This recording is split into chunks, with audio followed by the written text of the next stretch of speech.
À la fin de cette vidéo, vous saurez tout sur la gestion du son, de l'audio, de la GoPro 8. Comment il rend en intérieur, comment il rend en extérieur, à quoi servent les fichiers audio RAW, comment marche la réduction du bruit du vent, bref tout. Cette vidéo sera en 3 parties. La première commence maintenant, c'est comment on rend le son quand on est en intérieur. Hop, là maintenant on est sur le son de la GoPro 8 qu'elle enregistre, donc on va dire en studio, quand il n'y a pas de vent ou de bruit parasite, pour que vous vous rendiez compte de comment ça rend en fait si vous voulez vous en servir pour une chaîne YouTube notamment. En deuxième partie, on verra toujours en intérieur, est-ce qu'on peut vraiment s'en servir comme caméra pour se filmer quand on fait de la musique par exemple, parce que je sais que beaucoup d'entre vous se filment quand ils font de la guitare ou du piano. Est-ce que la GoPro 8 a un son assez bon, un micro ou des micros assez bons pour s'en servir, pour se filmer en faisant de la musique? Et en troisième partie, on va voir en extérieur, quand les conditions sont difficiles, qu'il y a beaucoup de vent. J'ai eu beaucoup de messages sur ce point-là, donc je vais vous montrer précisément comment moi je fais, quels sont les réglages de la GoPro, tout ce qui est audio RAW et tout ça, à quoi ça sert, et qu'est-ce qu'on peut en tirer quand les conditions sont très difficiles en extérieur. On y va. Alors pour commencer, quand il n'y a qu'une seule source de son, la voix en l'occurrence, je trouve que le son est bon, d'accord? Il est assez riche, il y a de bonnes basses, il est vraiment agréable. Si on compare par rapport à mon micro Rode VideoMic Pro Plus, dont je me sers en ce moment pour enregistrer cette vidéo aussi, hop, il est ici en perche au-dessus là, et bien le son du Rode VideoMic Pro Plus par rapport au son de la GoPro. Là, audio test pour le son du Rode VideoMic Pro Plus et audio test pour le son de la GoPro. Comme ça, vous aurez une idée de la comparaison entre ce que donne un vrai micro, on va dire, et le son de la GoPro quand on est en studio. Donc comme je l'ai déjà dit dans mes vidéos précédentes sur la GoPro 8, moi je trouve que le son est bon quand il n'y a pas de perturbation extérieure, pas de vent, pas trop de bruit environnant. Et moi en tout cas, j'en suis vraiment satisfait. Alors à quel point est-ce qu'il est bon? Est-ce qu'on peut s'en servir pour de la musique par exemple? J'ai fait différents petits tests avec d'abord juste un guitare-voix, mais guitare acoustique très faible au niveau du volume, et juste guitare-voix, voir comment ça rend. Ta robe à fleurs sous la pluie de novembre, mes mains qui coulent, je n'en peux plus de t'attendre. Les années passent, il est loin là je tends. Nul ne peut nous attendre. Maintenant pareil, guitare-voix mais un peu plus fort au niveau du volume. Le grand avion blanc du lundi, on garde et se perdre à l'infini. Je vais arriver dans le froid des villes, chez les touristes et les automobiles, moi de mon ancienne ville.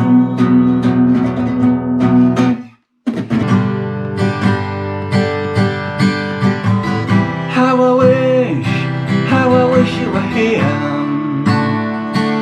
Are we just two lost souls swimming in a fishbowl, year after year, running over the same old ground?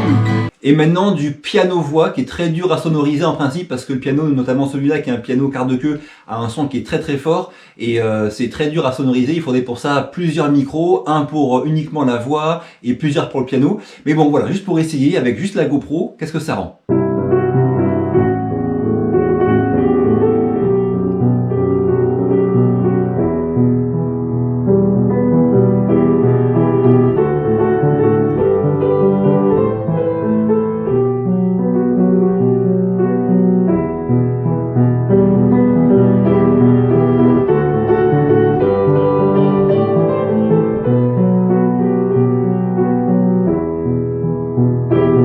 Je me dis qu'on a peur et qu'on glisse sans ses peurs, comme glissent les nuits de Viatka. Chacun de tes baisers, Natacha, c'est tout ça qui m'attache à toi.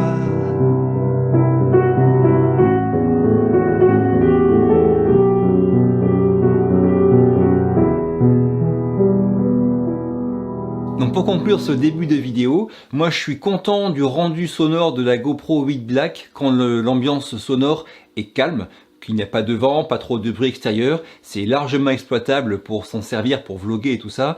Pour ce qui est de s'en servir en studio ou pour s'enregistrer quand on fait de la musique, je vous laisse voir, je vous ai fait écouter comment ça rend, à vous de voir ce que vous en pensez. Maintenant on passe à la partie 2 de cette vidéo, et celle-là c'est une partie qui est beaucoup plus technique. Quand on va dans les réglages Pro Tune de la GoPro, sur la GoPro 7 Black il y avait une option micro, et sur la 8 c'est directement marqué vent. Et là on a 3 possibilités, on a soit désactivé, soit activé, soit auto. Quand on choisit désactiver, eh bien il y a marqué son stéréo. Ce son stéréo, c'est le meilleur son que vous puissiez avoir avec la GoPro 8 Black quand il n'y a pas de vent.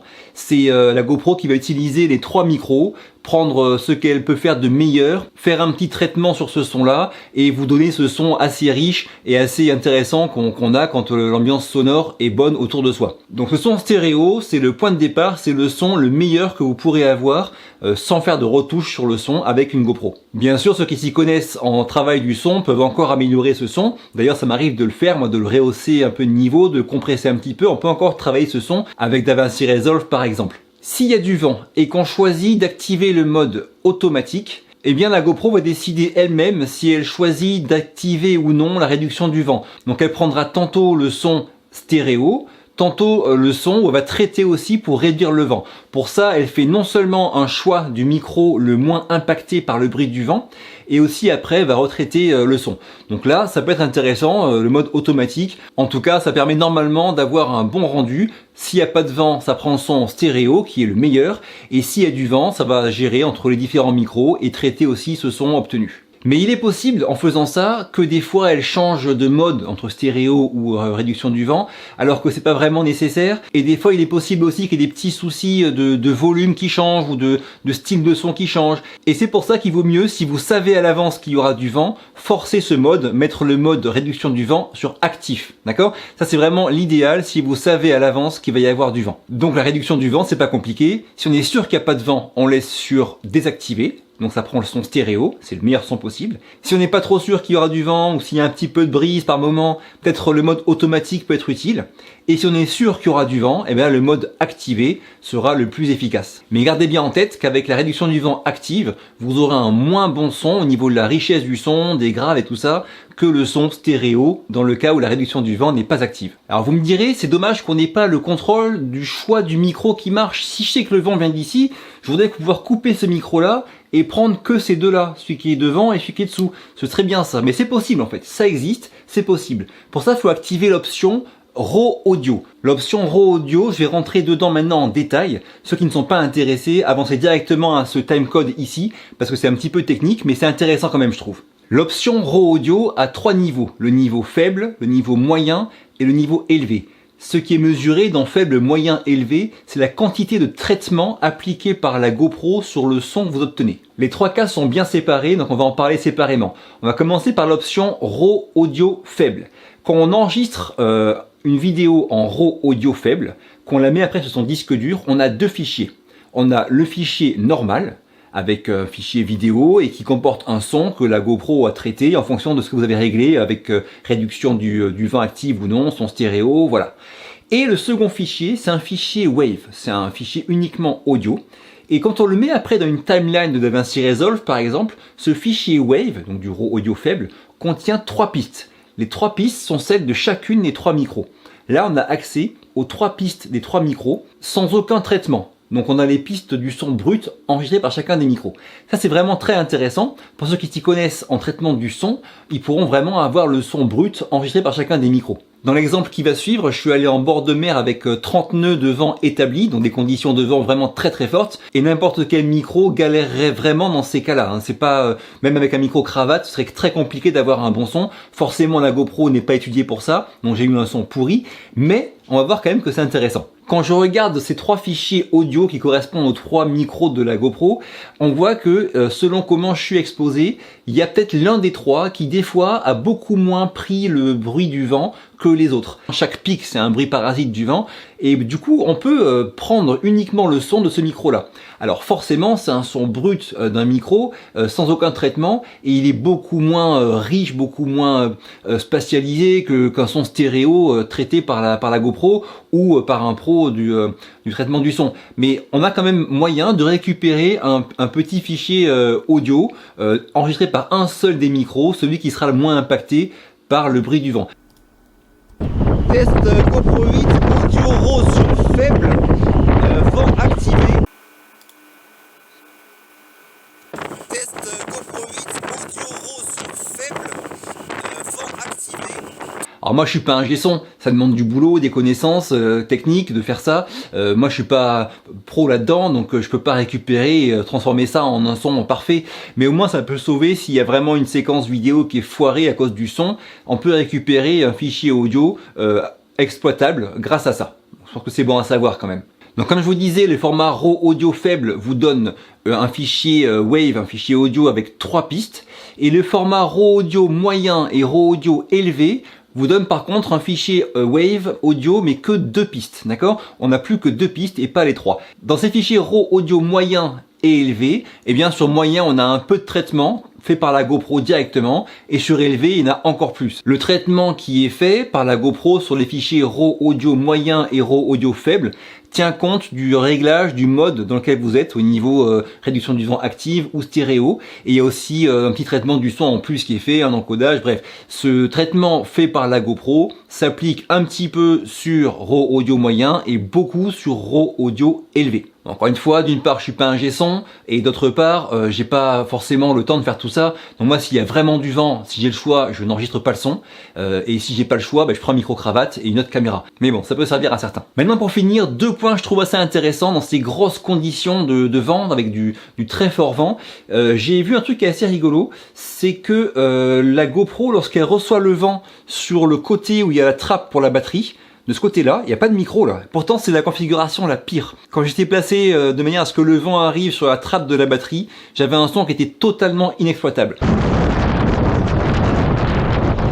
Donc si vous avez du gros vent, pensez déjà, je pense, à ne pas vous mettre comme ça, à ne pas avoir le vent qui arrive côté trappe de batterie, parce que là, ce sera vraiment le pire. À l'inverse, ce que j'ai vu aussi, c'est que quand le vent arrive de l'autre côté, sur le côté où il y a le bouton mode, et bien là par contre c'était la meilleure des configurations entre les 4, donc devant, derrière et les deux côtés. Test GoPro 8, audio RAW moyen, vent activé, 39 devant de la gauche de la caméra.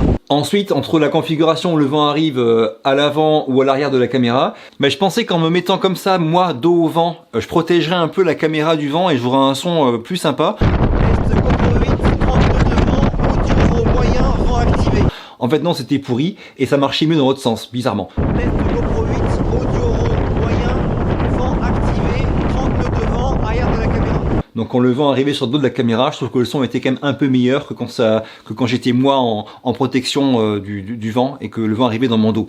Bon, c'est bizarre, mais dans tous les cas, c'est pas un son qui est exploitable et c'est pas étudié pour ça, donc je vous le conseille pas. Mais voilà, sachez que je pense que ce qu'il y a à retenir, c'est que la meilleure configuration, c'est quand le vent arrive côté bouton mode et la pire, c'est quand il arrive côté trappe de batterie. J'ai aussi essayé de comparer les différences entre la GoPro 7 Black et la GoPro 8 par rapport au son. J'ai pas vu de très grosses différences. Il y en a une qui m'a un peu surpris, c'est que je pensais qu'en mettant la GoPro 8 Black, justement avec le vent qui arrive sur l'écran derrière, donc que ça protégerait un peu ce micro en façade, je pensais avoir un bon son comme ça. En fait, il était pourri. Et à l'inverse, la GoPro 7 Black me faisait un bon son comme ça. Et là, je tourne doucement pour voir comment ça se passe quand les 10-15 nœuds sont de derrière les caméras, voir si l'audio est plus propre que quand le micro de façade est impacté. Et là je tourne doucement pour voir comment ça se passe quand les 10-15 nœuds sont de derrière les caméras, voir si l'audio est plus propre que quand le micro de façade est impacté. Donc ceux qui ont la 7 Black, s'il y a du vent, peut-être que la mettre comme ça, que le vent arrive sur l'écran arrière, je pense peut-être c'est une bonne idée. En tout cas, c'est ce que j'ai vu moi en faisant les tests. Maintenant, je sais que beaucoup font du VTT ou du ski et ont des soucis avec le vent, le bruit du vent dans la caméra qui leur gâche des plans. Alors à ce sujet-là, moi j'ai deux choses à dire. La première, bah forcément c'est pas fait pour ça, donc aucun micro n'arrivera à faire ça, donc faut pas demander l'impossible à la GoPro. Est-ce qu'elle fait moins bien que la 7 Black? Bah ça vous l'avez peut-être constaté, j'en sais rien.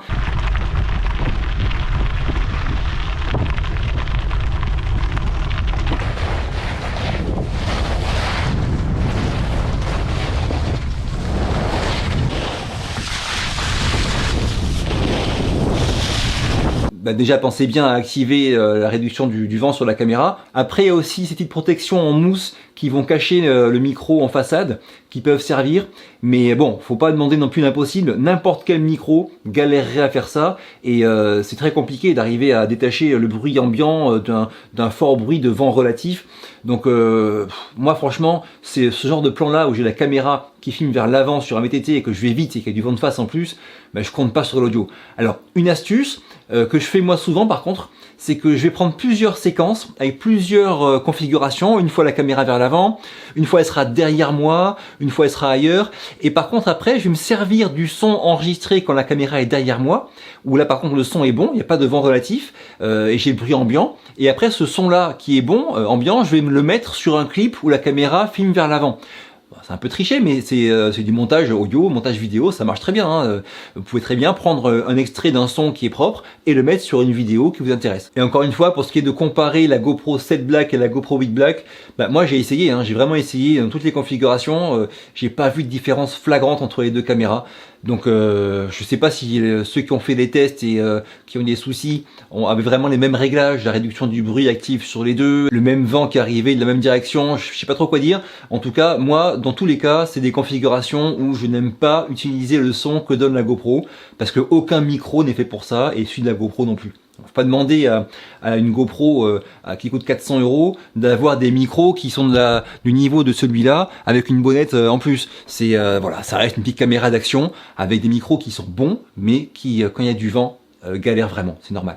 Pensez bien aussi qu'avec un logiciel de montage, comme par exemple DaVinci Resolve, mais c'est valable aussi pour Premiere Pro par exemple, on peut arriver à travailler le son, à le récupérer ou même à l'améliorer quand il est déjà bon à la base, en rajoutant un peu de compression ou en montant bien sûr le volume. Bref, on peut aussi travailler le son sur DaVinci Resolve ou Premiere Pro, mais bien sûr quand le son est pourri par un vent trop fort, là par contre c'est beaucoup plus compliqué, voire impossible. Les bruits de vent sur la caméra prennent une bande de fréquence tellement large qu'en fait ça couvre même votre voix et du coup c'est pas récupérable parce qu'on pourra pas baisser uniquement les basses et récupérer un son propre. Dites-moi en commentaire comment vous gérez le son sur votre GoPro 8, si vous avez essayé ces petites protections en mousse, si elles vous satisfont.